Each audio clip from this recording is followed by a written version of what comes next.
Welcome back to the Refined Strength podcast. And this is our first podcast as a group in the new year, I think. Yeah. Right? Yeah, I I think was it gonna is. honestly just say in a while, but I think, it hasn't been that long. It just feels like it Year. has. Yeah. Yeah. Well, welcome back, guys. How's your 2026 going so far? Solid. Yeah, I mean, you just celebrated a birthday, so Yeah, I'm I old did. now. I turned You did 33. too. We both did. Yeah, as did Jess. We're recording this the day after Jess's birthday. That's probably the birthday Daraja was talking about, actually. yes. Not mine. Yes, kind of sorry. I'm just talking to them Capricorn like you guys already like no one else is listening. I'm just talking to you guys. But no, yes. Jess just had a birthday, so happy birthday, Jess. Thanks. How does it feel to be 40? Not 40. Yeah. I don't That's a know. good answer. Yeah, I actually got asked that question on the weekend and I was like, I don't know. I don't really have any like heavy thoughts about it because I don't feel how I thought that 40 would feel, if that makes sense. But at the same time, I'm like, yeah. Like you don't feel how people tell you 40 is supposed to feel. Yeah. Yeah, Or like when you wait watch till you're 40. Like, you Yeah. don't Or feel like like you think people want you to feel when they say that? Yeah, or for me, it's like when I'm watching now. Bob and I had this whole discussion last night because we were watching a movie or a show, His and Hers on Netflix. Have we watched it? Oh, It's a good limited no, series, by but the way. it looks Love like it looks pretty like interesting and like entertaining. Yeah. Okay, but like Yeah. the characters are our age because they talk about how they were graduating high school in 2004. Wait, I have to think about that year. Anyways, Don't ask me. yeah, right? Okay, so I'm like, yeah, that's when I graduated high school. So Goes in they're second grade. like, 2004, I was, it's fine. yeah. What We don't grade need to was talk I about in? it. You're a year Graduated older in than me, right? 2011, so Okay, I graduated high school 2013. yeah. So yeah, I think you're the same year as Austin because you guys are Mhm. the same age. Cute. Okay. Now I'll forever remember that. It's Anyway, weird so though. you don't watching feel TV. 40. No, I don't at all. I don't at all. So the year is off to a great start for you then. What's the Sorry, secret what? to not feeling 40? If you were to sum it up all in one. Looking after your body, number one. But Mm. two, Duh. I think looking after yourself, but also honestly, like just not putting boxes around how you think that you should feel or how you think that you should think or having like certain timelines to things, like being too old to do something or feeling like you're out of like because of your age, you're out of the league of something. It's just like, no, just do what you can and like push yourself and challenge yourself, your mind, your body. I don't know. That's a good point. I don't feel 40, so saying that I'm 40 is weird. Yeah. I think what you said is like, it's a great thing to think about for anybody, no matter what age you are, no matter what you think is a limiting factor, is that whatever you think is a limiting factor will be much more likely to limit you if you are allowing it to limit you and if you speak it into existence, because anytime you speak about it like that, it just kind of reinforces to your brain that it's true. And so if you don't Mhm. like that, like, I feel so old, or I feel I'm so behind. I wish I should have started earlier. I should have done this or that. And it's all about something you haven't done or you didn't do or you should do, Mhm. shouldn't do. It's so negative. And it just like puts your mind in that spot versus, well, what about all the things I could do? What about all the Yeah. things I do have the capability to do? Or if I don't have it now, I could work towards that. That's a great Yeah. example of like what you are doing now is that like, it's not like you started lifting like you are now 20 years ago. No. Like you started maybe like what, 10 years ago or 8 years ago? I would say like 7 to 8. Yeah. At first bodybuilding, I was 30. When I really started bodybuilding, I was like 33. Yeah. Like that's Okay. not that much time, especially when you're 40. Like you have a Right. lot of life that you've lived. So Yeah. And the thing is, Well, a lot of go people ahead. think that it's like a limiting factor when you're older. And yes, things are slightly, it can be harder because you are older. So your body, like physiologically, there's differences between yeah, being it's in definitely your 20s aging. or early 30s. Yeah, but like some things are easier now. Like I have so much more life experience. And when you look at age as something that's more of an empowering tool, because I had a conversation with a client who had feels about competing at masters and like didn't want to compete in masters. I was like, why? Masters is badass. Like, have Yeah. you seen those ladies? Hello. Muscle maturity. Right? So it's just kind of like it's really what you make of it. And if you decide, one of my favorite quotes is by Henry Ford, and it's like, whether you think that you can or you can't, you're right. And Mhm. that's like so true when you get Yeah. older. Like if you think that you can't do something, well, you've already established that limiting factor. Well, I think Yeah. and, like, obviously now having a little one, she's walking now, she's officially a toddler, but, like, it makes me think back to, like, what I thought or, like, how babies have no self-preservation skills yet because they haven't learned to fear the world yet. Yeah. And so and, like, they also haven't learned, like, really what "I can't do something" means. Like, yes, they get frustrated when, like, they are having a hard time figuring something out, but I guarantee you, like, if you ask someone who's, like, sub 10 years old, like, "Hey, can you, do this one day?" They're gonna be like, "Hell yeah, I can." But, like, as we get older, we stop telling ourselves that as often because of the information we absorb and other people's insecurities and self-limiting beliefs we take on, right? And then that just becomes our way of thinking. And so that is one fun thing I'm like having a good time of like looking back at now and like, okay, Daraja, you can do hard things still. It's hard and it's supposed to be hard, but you can still have fun. Yeah. Yeah, I think when we're kids, when you have more people Hi. telling you you can't do something or something you're doing is wrong, even if it is wrong, like that's what starts that process of like limiting Mhm. yourself. And so if you can be told, like especially by your parents, the people that you look up to the most when you're little, be told that you can do whatever you want. Like you can go as far as you want to go, you can achieve whatever you want to achieve. That does so much good for that kid and growing up into an adult. Like my parents told me I could go to theater school. And while like I I I'm glad that I didn't fully go through with that. Like I went to one semester and then I dropped out, but like that was one thing that they did that like, they told me like you can do anything you set your mind to.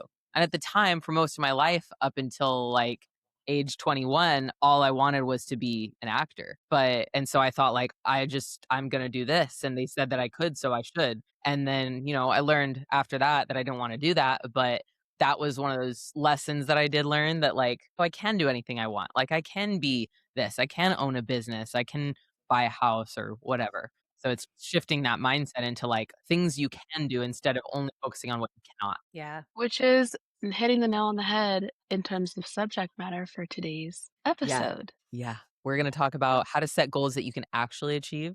Because a lot of times people do set goals that they speak it into existence or they write it down or they tell everybody about it or whatever, but they don't Manifest. actually get there. They don't actually Manifest achieve it.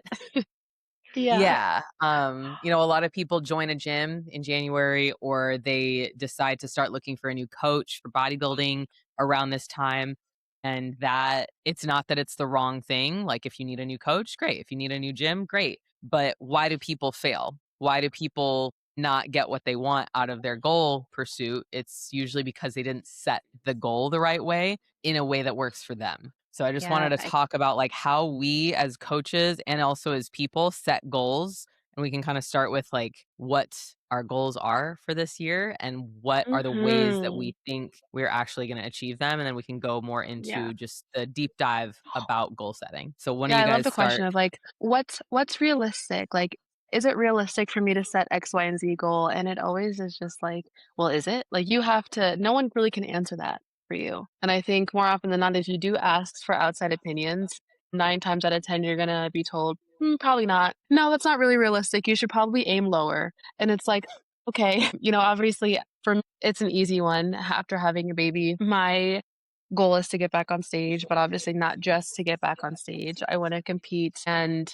win and be successful. I want to make it back to the Olympia stage. I want to place at least top 4, if not possibly win one day still. Who knows what the future holds, but that's what I'm working toward is still possibly winning the Bikini Olympia title. And I think the obvious, like, is it possible? Is it possible after having a baby? Your body changes, your life changes completely, and you're just pulled in more directions. Your time is no longer your own because you have to, like, yes, it's important to put yourself first in some ways, but at the end of the day, like, when you become a mom, you really just don't really put yourself first. As much as we try to tell ourselves that we do, yes, I have my me time. There's never a moment where I'm not thinking about how she's doing. So, thinking about how that's going to impact her. But ultimately, I think seeing her mom not neglect herself and show up for herself, I think is going to set a really good example. And also, I think as a mom, I've seen the consequences of,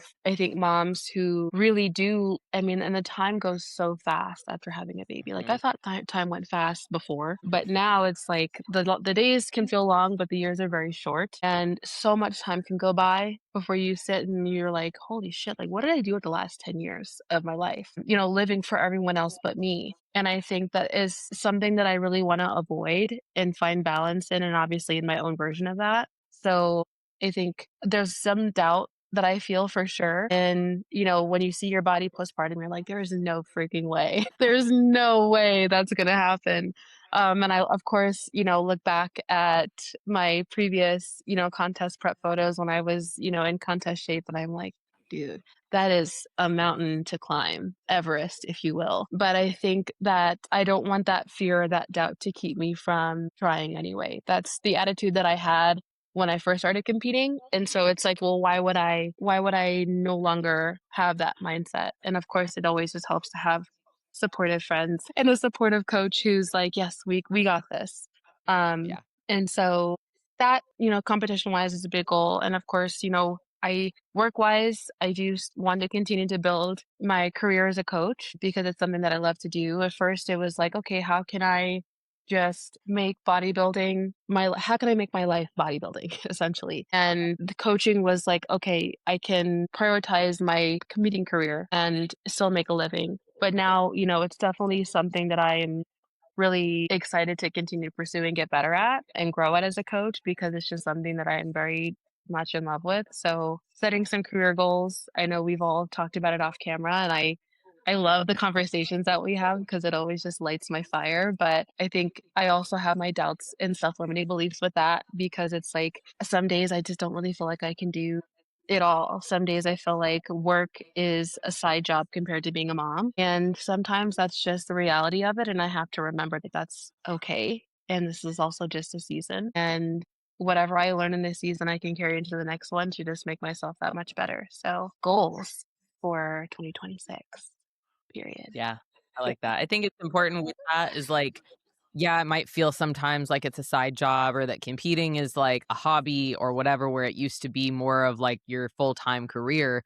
But at the end of the day, like all of it is important. All of it feeds to the other side of it. So like competing feeds your coaching, coaching feeds your family, your family fuels your want to better yourself and take care of yourself. So it all feeds itself. And so if we can think of things more like that, like how aligned everything is, then I think it gives me more drive to do better and to just like believe in myself even more, because it's just as easy to decide like, okay, because all of these things feed themselves, I can believe in myself. I have the duty to believe in myself more for that, instead of thinking, well, all of these things are so hard. All of them are so out of reach. All of these things like I've never done before. I've never reached these before. Or I'm not doing enough to reach them. So why would I believe in myself? You can do one or the other. Both are easy to do, but what you choose, the one that you choose is going to be the one that your outcome is based on. Yeah. And I think always just remembering that your thoughts do become habit. I feel like people forget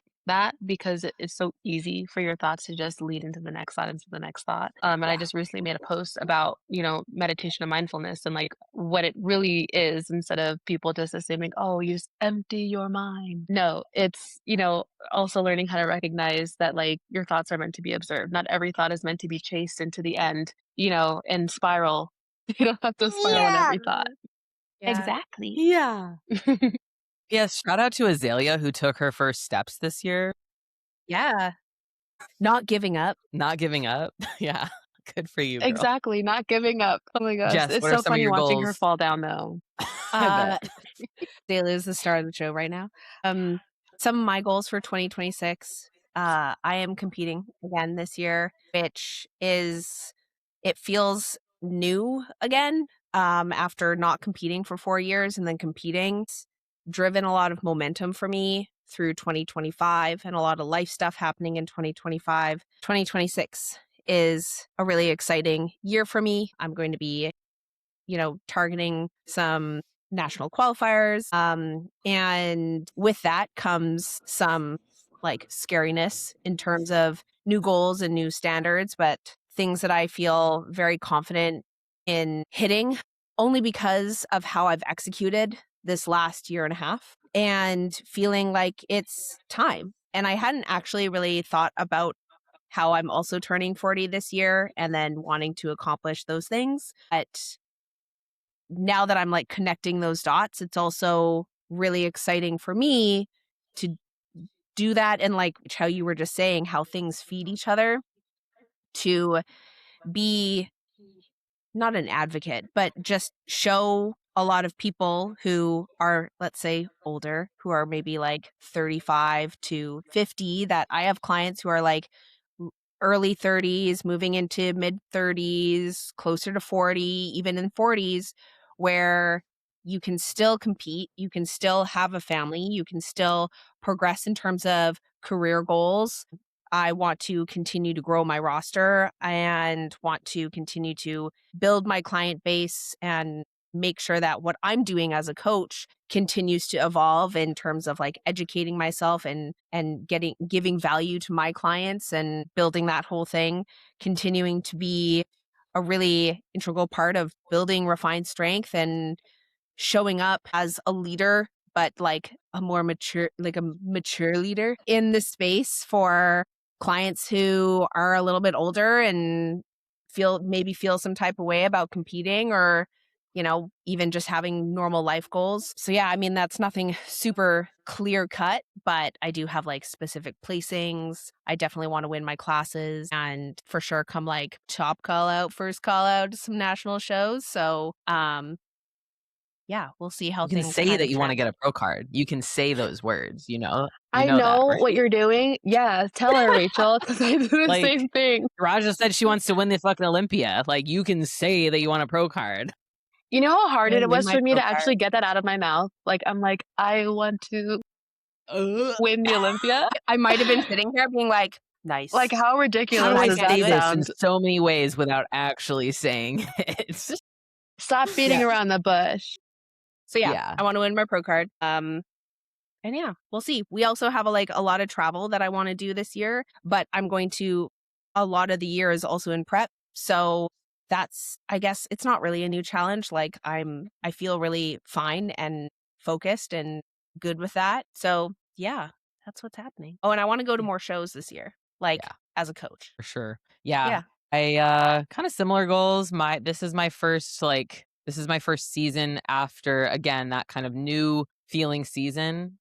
Mhm. Wow. Just heard the weirdest like cartoon siren sound outside my window. But my 2024 season was awesome. It was great. It was like, oh, okay, I really can do this after like being bad for so long. Now I'm actually good at it. So now it's like the stakes are kind of higher with my competitive goals this year. So I do Mhm. want to qualify for the Olympia. That is the goal, is to get a qualification. Part of that goal is also I want to compete at more shows in general, not just for the qualification, but for the experience, and to show that you can compete at multiple shows and stay healthy and run your business and be there for your athletes, because that's something I see a lot of chatter about here and there from coaches, from athletes, talking about how you can't be a really, really good coach or run a really successful business while also being a really good athlete. It's like You can't everyone have it all, thinks, Rachel. yeah, you You can't can't have it have it all. all. It's like there's these people that decide because they couldn't do it or because they experienced someone close to them not being able to do it. They just decide that that's the rule, and I see these things because I see people talk about them on Reddit or like on Instagram or something like that. I just like kind of watch, just thinking, why do so many people think that? Like they're just so consumed by that thought when it comes to like one thread or conversation or something like that. And people really do showcase their confidence and kind of show almost an authority on a subject like that. And so I want to just lead by example and be able to showcase my own authority by doing, rather than just telling someone how you should be able to do something or how you can't do something or things like that. I mean, I was told that when I decided to come and work with you guys and kind of start running, our own business, which means that we were doing our own social media and like promoting our coaching and all that stuff, and how much focus it's going to require and energy, and that there's just zero work-life balance. So how are you possibly going to be successful at it? And I think that work-life balance can exist if you make it a priority, which Yeah. is obviously number one. But I think that it almost sometimes, like you said, I mean, either they weren't able to achieve it, they didn't want to achieve it, or they saw someone else fail at, trying to achieve that goal. It's like it's so sad when people just like don't want to see someone succeed in something because they weren't able to do it themselves. And like I feel like people, it isn't always said in so many words, but like you'll kind of see that energy and vibe come out as, Absolutely. yeah. And people sometimes they know what they're doing, sometimes they don't, and they're just talking out of their ass. But at end of the day, all I can do is be my best self and showcase what that looks like to others who hopefully will either be inspired, or they want to learn from me, or they want to do something similar but for themselves. And so it's not my job to tell someone what they can and cannot do, mostly on the cannot side, but it is my job, as in my opinion, as an athlete, as a business owner, as a coach, to show people everything they can do, everything that is possible, because there is a lot more that's possible that's impossible, in my opinion. That is a big goal for me this year, is qualify. The goals for I kind of have my season set up in the first two shows are like the most telling shows for me, because one is a really big show and one is like a smaller show. And so I want to get top 5 the first show, and then I want to win the other show. So that's the goal right now. And if it doesn't happen, it's okay. But the goal is to get the feedback from those shows and then decide how the rest of the season is going to go. There's other shows that I kind of have on my radar. Like I would love to do Texas Pro here in Dallas. I'd love to do Sasquatch next in Seattle because it's my hometown. So little things like that are the goal. I want to grow it mostly with just like more impact, better work for our athletes, more education for us, for them, and grow both of your rosters. That's like one thing that I want to focus on a lot more, as in ways that make sense for me as also the business owner and also full-time coaching. So that's been like a big focus for me with my business mentors and stuff like that. Well, and what's funny is I think with all three of us are all our goals for 2026 have something to do with needing to believe in ourselves, and something that is like a bigger kind of overarching goal that can feel scary to say out loud, but we're just making sure that we're putting in action towards that ultimate outcome. Because I think a lot of people get really focused on an outcome, and Rachel, like you said, might happen that you win. It might not. Same with me. I might win my pro card this year. I also might not. And it's okay that it doesn't happen now. But what I know is that I'm doing everything that I possibly can in order to make that happen for me. And I'm already acting as if I'm a pro. So like, I know within myself that it's going to happen timeline wise. I think a lot of people just get really focused on the external and not in the day-to-day work, because that's where I see people just have a lot of anxiety or limiting thoughts. So I ask them like, okay, well, what are you doing right now in order to make it towards that goal? Like, how are you putting in those behaviors, those actions? And a lot of times they're feeling anxiety because they're maybe not executing to the standard that's required for them to get there. Or they maybe just have a timeline that's a little skewed and they just feel like they're confined, right? So it's usually about asking certain questions about right now, what are you doing, right? Like, I'm not dieting right now because that would be dumb for me to diet when I'm not wanting to compete until later the year, right? And I talked about that. Like, I just went to Mexico. I was not dieting in Mexico. I was eating really good in Mexico. And have been eating really good now to make sure that I'm kind of putting down the building blocks for these last few weeks that I can grow to just make that be the best that I possibly can. So it's a lot about like asking self-discovery questions of my clients when they're looking at goals and timelines and kind of breaking it down backwards and looking at, okay, like how can we make that goal happen? We need to be realistically talking about the things that you're putting into place now to get where you want to be. Yeah, that's a conversation that I try to have with anybody who is wanting a really big goal.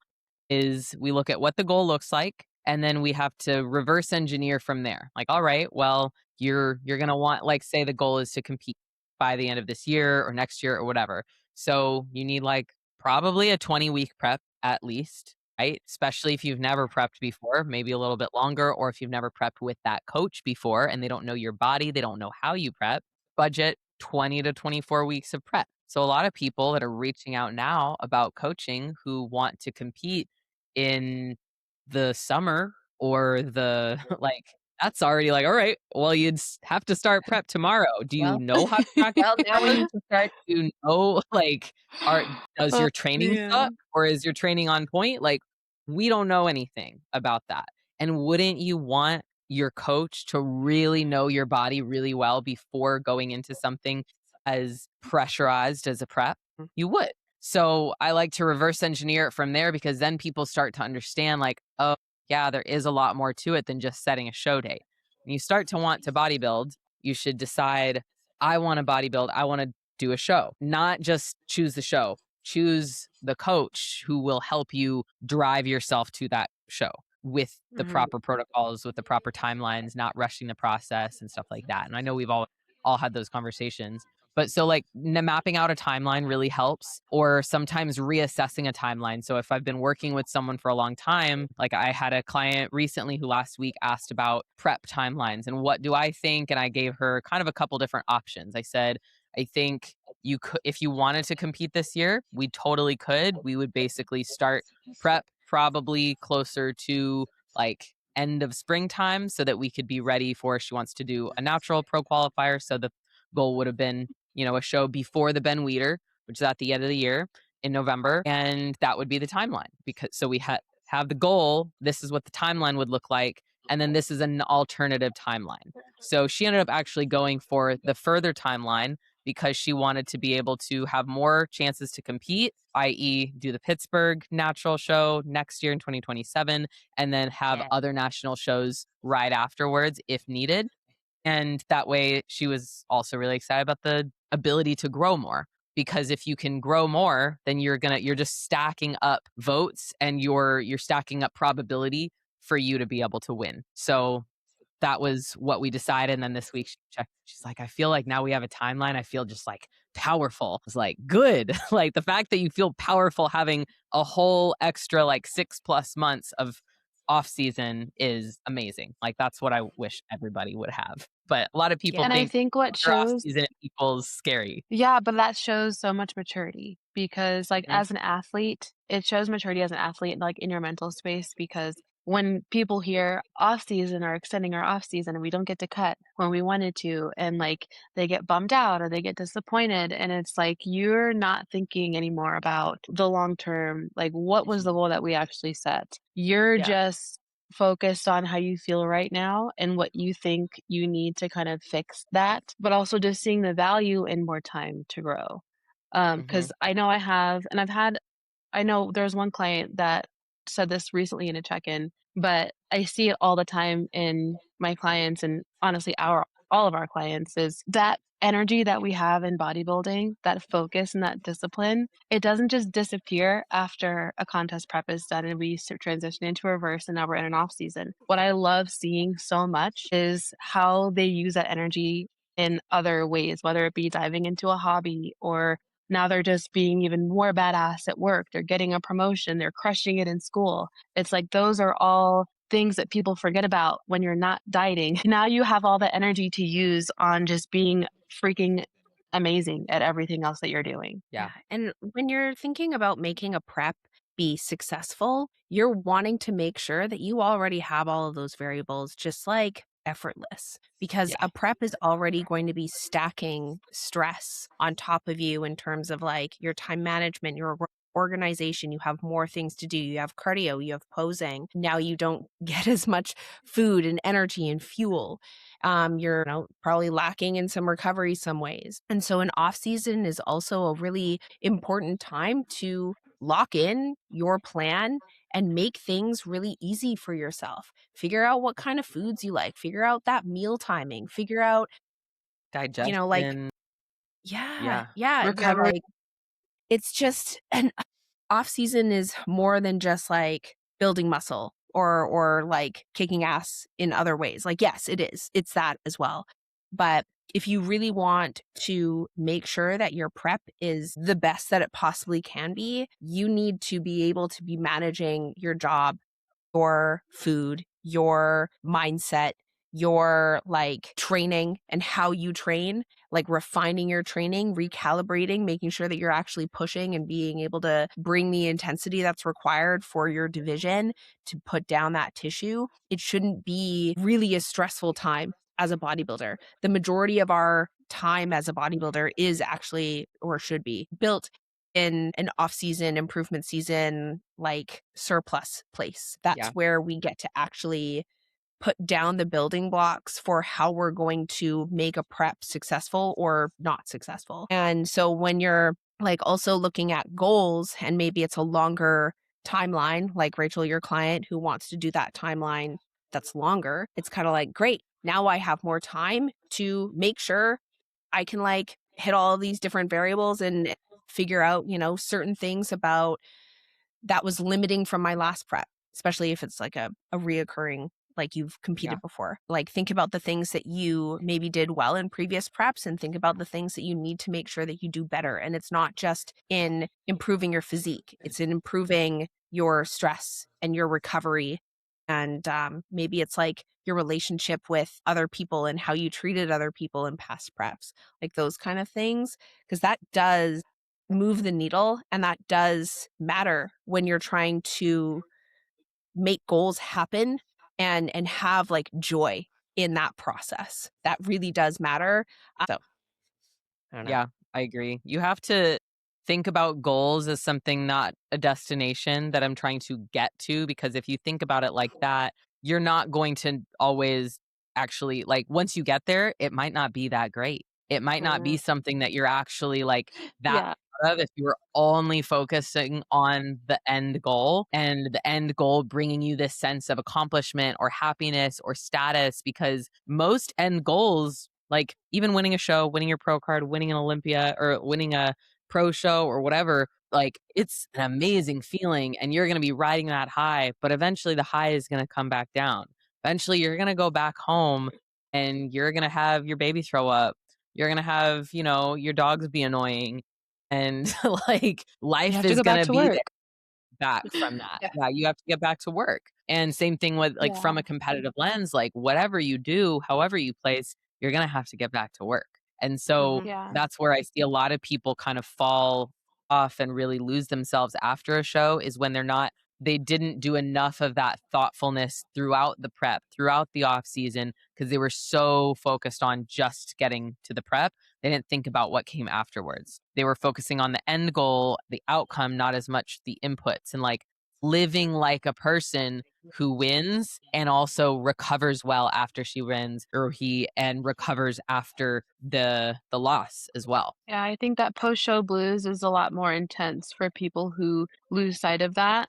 I've definitely seen it. It's like it doesn't mean that you don't have that level of intensity. I think that people equate having all of your eggs in that one basket to being the most intense and the most hardcore, and that means that you want it more than everybody else. And it's like, and obviously I definitely am someone who, again, values balance a lot, because I know that life exists outside of competing, whether people like to think so or not. And life is also beautiful outside of being stage lean or photo shoot ready. And I think that it leads to longevity as well. And it just leads to, again, more fulfillment and enjoying the process. And I love that every single one of us, we've all set our goals. And it was something that I talked about in one of my recent posts about kind of just catching up on what my goals are for competing now that I'm working with Cash. When I signed up to work with him, I was like, I'm not getting on that stage until I am like lights out hands down, without even a hesitation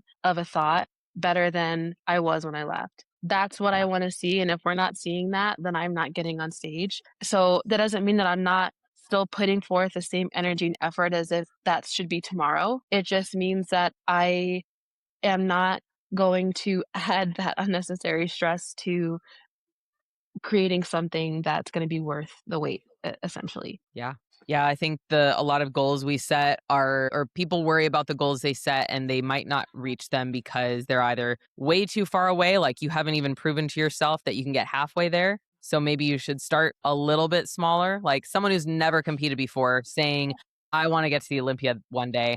That's pretty far out. Like you don't even know if you like this. And like so many You people don't that even know if start you like it. yeah, you don't even know if you like prep. Like, have you ever actually been hungry? Probably not. Like, no Or one like, has have you been to a show? truly been hungry like you are at the end of a prep unless you have literally been in poverty and like gone starving. And like, I'm not saying they're the same thing, but the hunger can be real. One is elective and one is not so much. Yeah. If you have the luxury of deciding you're going to compete in bodybuilding, you have probably not experienced starvation or poverty. So, like, just maybe you have, and bodybuilding is like your thing that brought you out of that. I don't know. But you haven't experienced that. You haven't, like, you are privileged, and bodybuilding is a luxury hobby. So that's what I like to remind people of is like, no one's forcing you to do this. And so you don't even know if you like it yet. So first try liking it first. See what you like about actually living the lifestyle of someone who's good at bodybuilding.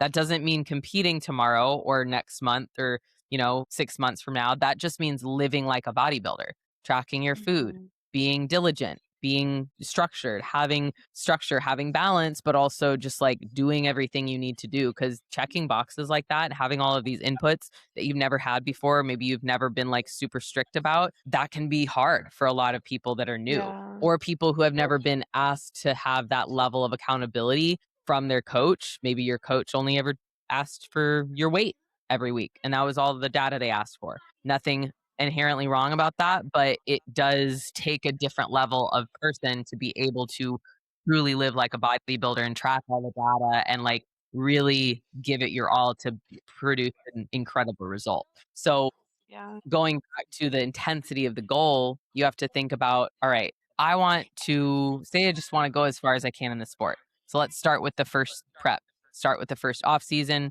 prep, reverse, see how you like those things, and then really assess yourself and assess like, did I like that? Do I love doing this? Do I love training so much? And do I love competing so much that I'm willing to do all of these things to fit a certain criteria? That's something that I think people set goals with People bodybuilding. get triggered by that. Yeah. They're like, they realize that they are being judged by people they don't know. They're being judged by humans. It's not a calculation that a computer is And they take spitting it out. personal. Exactly. And you have to have some thick skin to be able to say, be the leanest girl on stage, but a girl that looked 10 pounds overweight, she won instead of you. That's hard because you feel like I pushed myself so hard to get to this point and I thought that this was it, but it's not. Like, that sucks. Or maybe you have like the best shape ever, but someone was just a little leaner than you and so they got it. Or you have someone who, looks like they don't have the best shape, but they posed the best and you fucked up your posing because you didn't practice enough. Like, you have to decide that you're ready to do all those things and take those on, take the responsibility of losing or not getting what you want out of this situation. Because most people lose in bodybuilding. You might not win your first show. You probably won't. But if you do everything in your power to do so, then you at least know I did everything I could. No stone left unturned. I did it all. And all I can do is present my best and not be mad if my best wasn't good enough. Everybody else is also trying to present their best. People forget about other people because they think, oh, it's such a individual sport. Like, everybody is doing the same thing.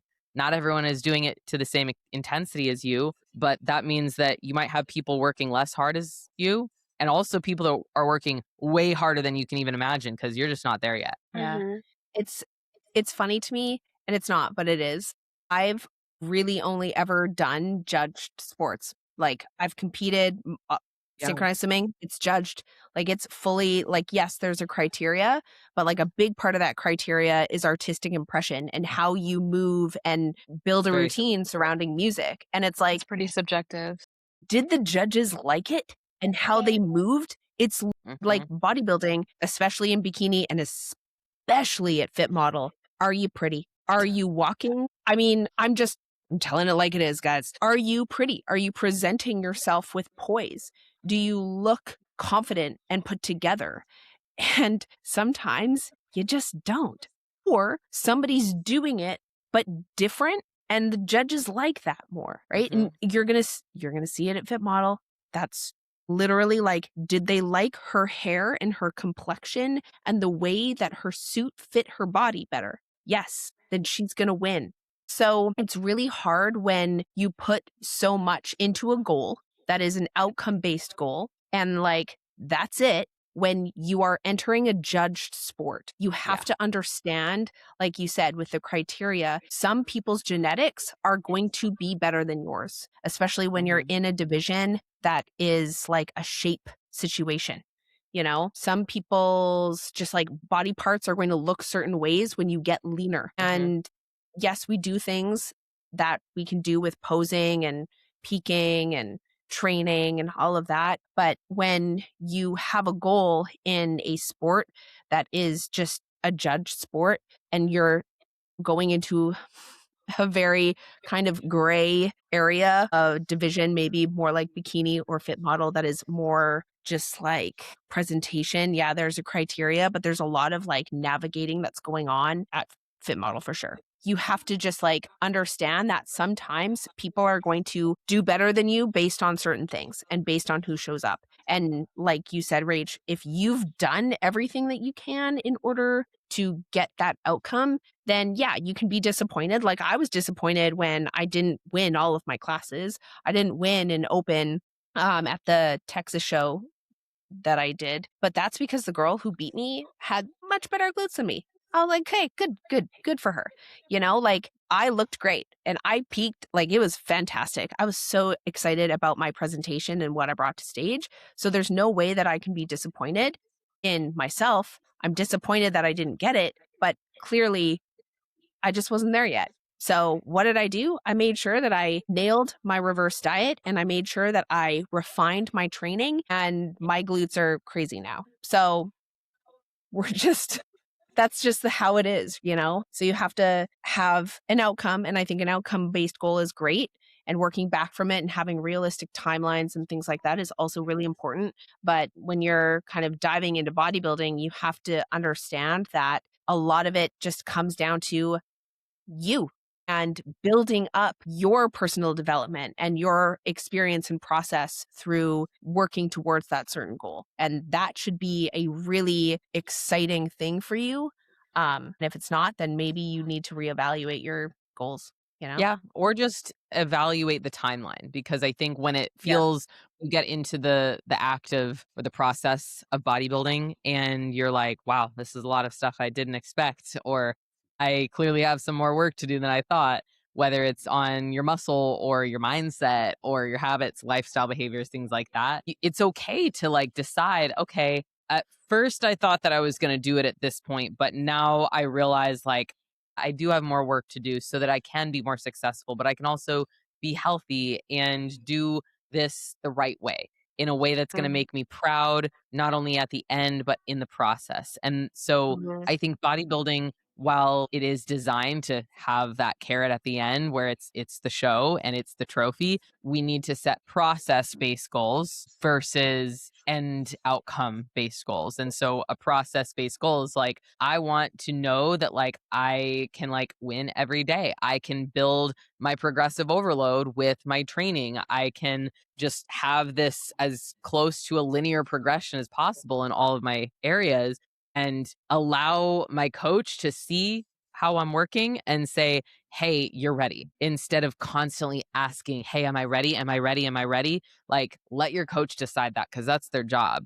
And your job as the athlete is just to enjoy the process along the way. Because if you're enjoying the process and you're learning how to get better at the process every day, every week, every month, every phase, you're you're just going to be better at each part of the process. Anytime we enjoy something, we do get better at it faster. And so I know that I don't really enjoy running, so I'm not going to be very good at running, right? But if I started to enjoy it more, I would probably get better at it. I used to really not enjoy legs, and that was my weakest body part, but I didn't enjoy it because it was my weakest body part.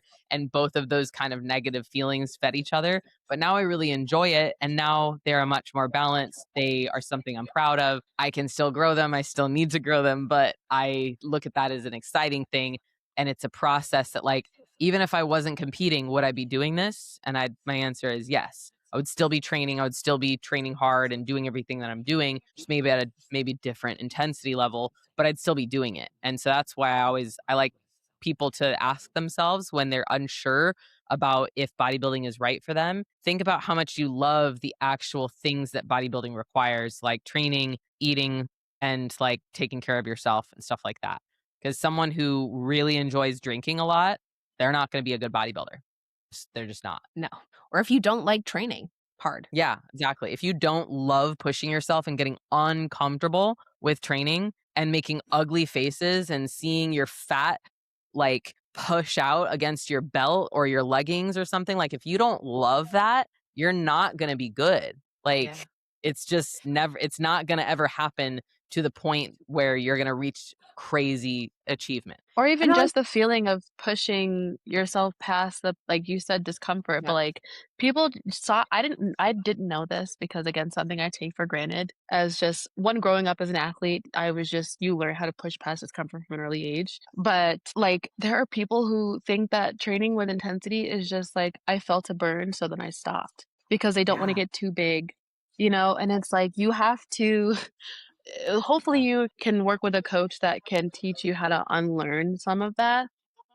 Because again, like, and I don't think we can ever say this enough, but like no one accidentally gets too big.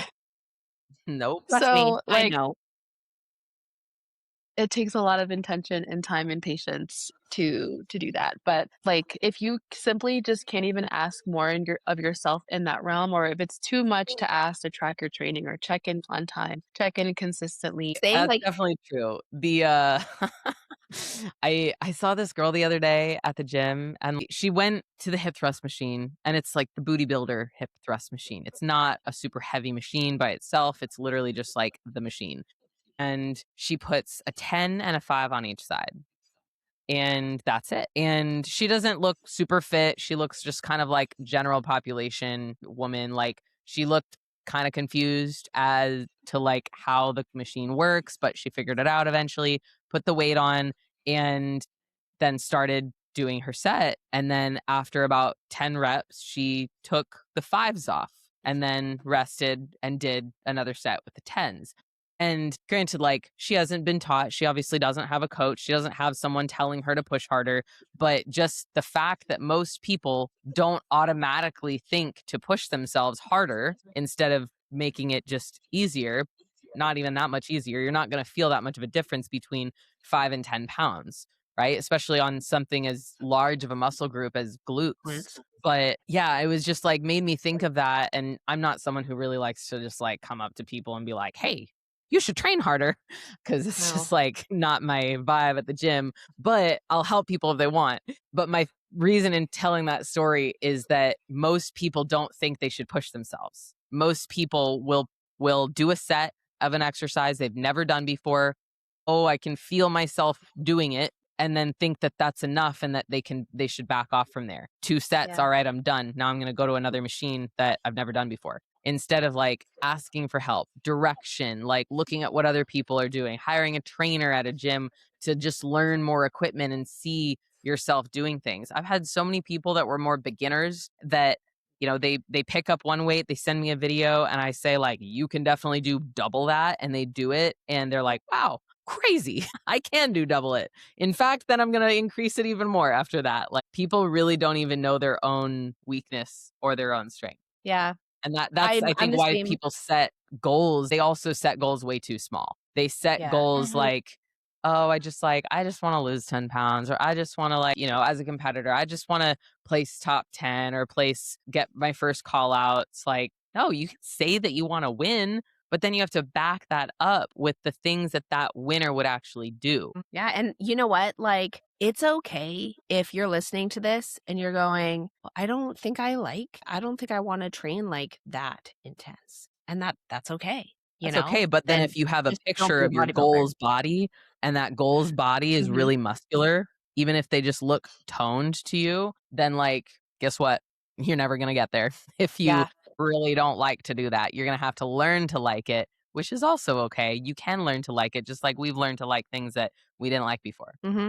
Yeah. Or just like even embrace it and like make it Mhm. exciting. You have to remove the pressure. I feel like there's so much conflicting information out there with women and strength training and how Mhm. to get toned, blah blah blah. There's so much just honestly like bullshit in the Mhm. media and like limiting information for women.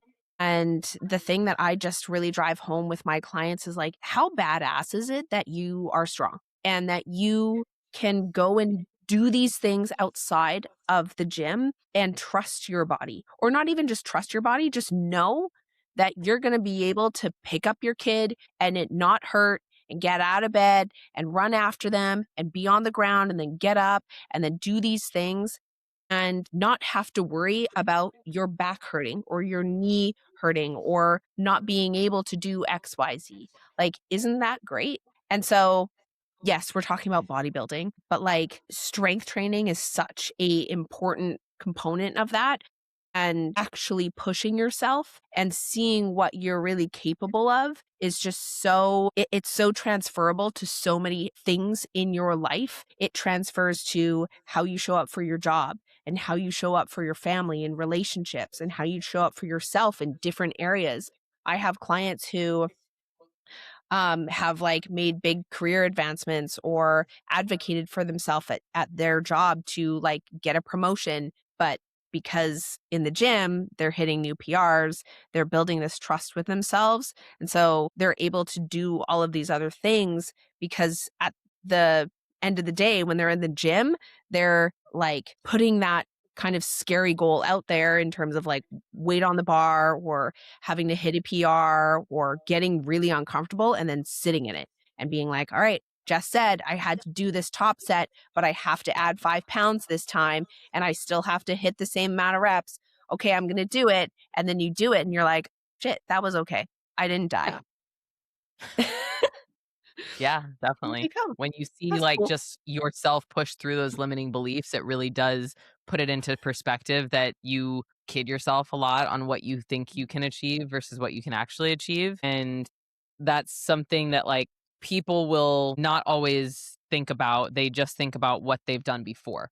They just think Mhm. about their past experiences, their past memories, what's been hard before, instead of thinking about something they don't even know about yet, something that Mhm. they're not sure of yet. Pick a weight that you haven't done before that's not that different from the last one and see what happens. Or pick a Mhm. goal that you haven't achieved before that you're not sure that you can. See what happens. The worst that happens is that you don't get it, so then you learn something and then you know how to get it in the future, or you can keep trying and try something different and get there. I think too, especially with someone who isn't necessarily a bodybuilder or maybe they feel very far off, but they do want to compete, is you don't have to do everything exactly how a bodybuilder does it. You can take the basics of like what we do and apply them to your life and have your own version of being more successful, more fit, more healthy, or whatever. It's not ever going to look like anybody else's, even bodybuilder to bodybuilder, Mhm.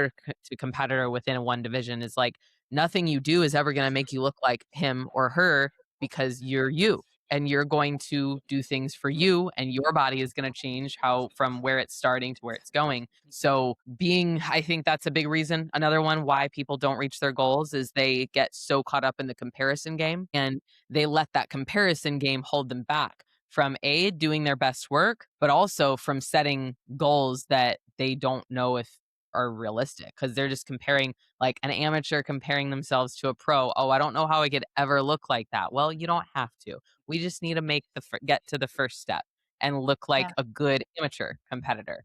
It'd be cool if you looked like a pro your first show. Some people do, but not many people do. So you have to just focus on doing your best and then leveling that up as you go, because that's going to Yeah. get you further than just thinking about all the ways you're not someone else or you haven't made it to Yeah. where they're at. I used to I get have to way look at it.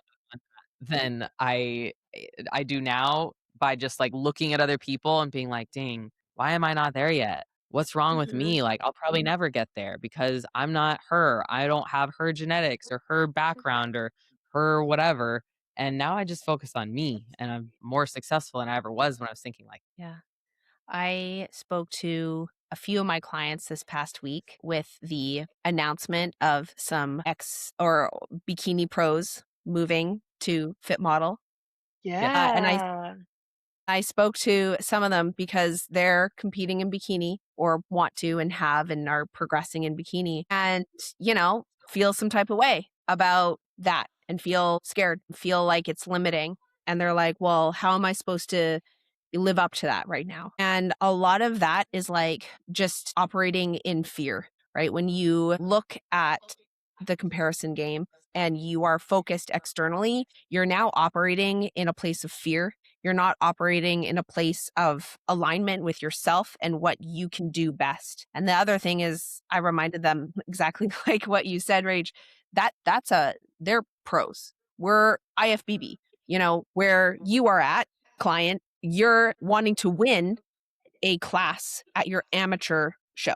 So It's a little very different goals. We also don't know what pro fit model is going to look like right now. And it's probably going to progress just like how bodybuilding does in general. And so when we're, externally focused on things that we can't control, like who's competing in some other different division than our own, we're no longer focused on us and our ability to execute on what we need to do. And we can always shift goals, that's fine, or like shift methods that we can do that. But if you are operating in a place of fear, you're never going to be able to progress to that next level because you're just going to continually tell yourself that you're unable to do so and you're just going to remain stagnant. yeah, It almost definitely. gives you a reason to not work as hard because Yeah. you're like, oh, if this is the bar, or like you're using something as some sort of measuring tool for where you're at compared to where someone else is at, it automatically,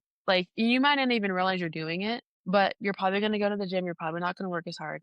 You're probably Hmm. going to start snacking on things because it's like, well, what's the point in being perfect if I'm never going to look like X, Y, and Z? And Yeah. all of that starts to add up. And before you realize it, you're in this funk and you're like, how did I get in this funk where I just don't want to go to the gym anymore? I have no motivation to do blah, blah, blah, blah, blah.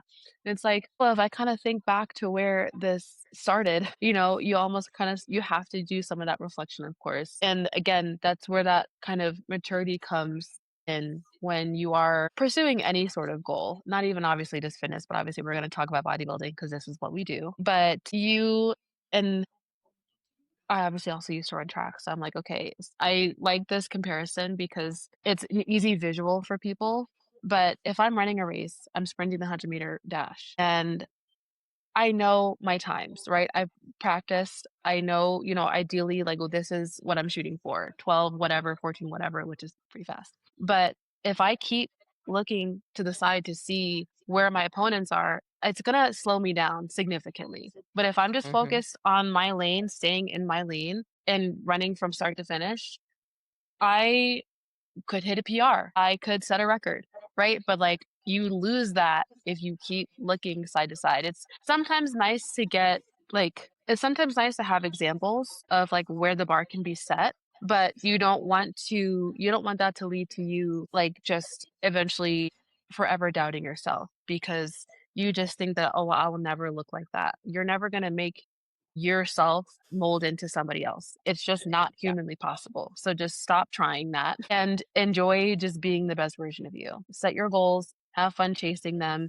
Hopefully you have a coach that you can align with well, that knows how to root for you, push you, and just like be a badass. Yeah. And also like work and surround yourself with people who are honest with you. That's one thing that I wish more people had the ability Great. to have is like someone who's truly honest with you. Because if everybody around you From is like, oh my love, God, you look so from a good, like, place of oh, love, everything is, though. Yeah, just like Always. it's great to have positivity, and we've talked a lot about how important positivity is, but if your coach is telling you that you look great, nothing, don't change a thing, everything's fine, but then like you get up on stage and you get last place or last call outs, like there's some sort of disconnect where you need to come back together and say like, "Hey, this is the standard I want to hit, and why didn't we hit that? Like, why did you tell me I was there when I clearly wasn't?" And sometimes that's hard to recognize as an athlete, but I think really asking your coach, can you be 100% honest with me about what this process entails? So not only what I look like and an assessment of my physique, but also what the process of bodybuilding looks like, what the process of prep looks like. If someone asks me about Yeah. PEDs, for example, like I'm not going to tell them that side effects don't exist. I'm going to tell them about the negative side effects because those are really important for us to understand. But it's also important to understand the positives of utilizing anything like that. So, anyone trying to understand about anything that they're about to do, that their coach is having them do, ask questions and like get honest feedback, get honest answers, and also be honest with your coach because they'll be honest with you. But if you're not honest with them, they can't do their job. We can't do our jobs for our clients who are lying about their adherence. Like, yeah, I'm tracking my macros, but I'm probably up and down like 5% every day, but I say that I'm 100%. Or I say that I'm 95% adherent, but really it's probably closer to 85. Like that adds up. And so being 100% honest with your coach and with yourself is a huge part of you being able to actually achieve your goal, is because if you're lying to yourself, or if you're with a coach who's lying to you or not being 100% honest with you, there's just a lot of mismanaged emotions and mismanaged just protocols in general when you're not doing the things that you actually need to do, or they're not actually pushing you the way you need to be pushed to look how you want to look. So honesty is a huge part of goal setting. Is don't hide your struggles, don't decide not to ask questions, don't ask for more of your coach, don't avoid asking them questions, but also don't feed them misinformation either, Mhm. because all of those things are really important. And be ready to potentially hear an answer that you That you don't don't want to like. hear. And that's okay too.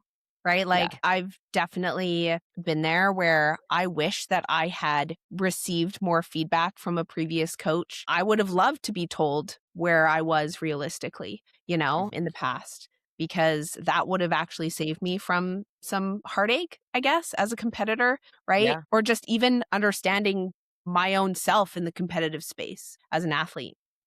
And the other thing is, just because your coach gives you something to refine or to work on doesn't mean that they don't think that you're not doing a good job. So Yeah. I had like some They're just doing their feedback that job. I was yeah, I had some feedback that and her RDL form, and I was like, okay, I want to make this more glute biased because of blah blah blah. Like I was giving her more detailed feedback rather than just like, great job, push yourself more. Like it was more detailed.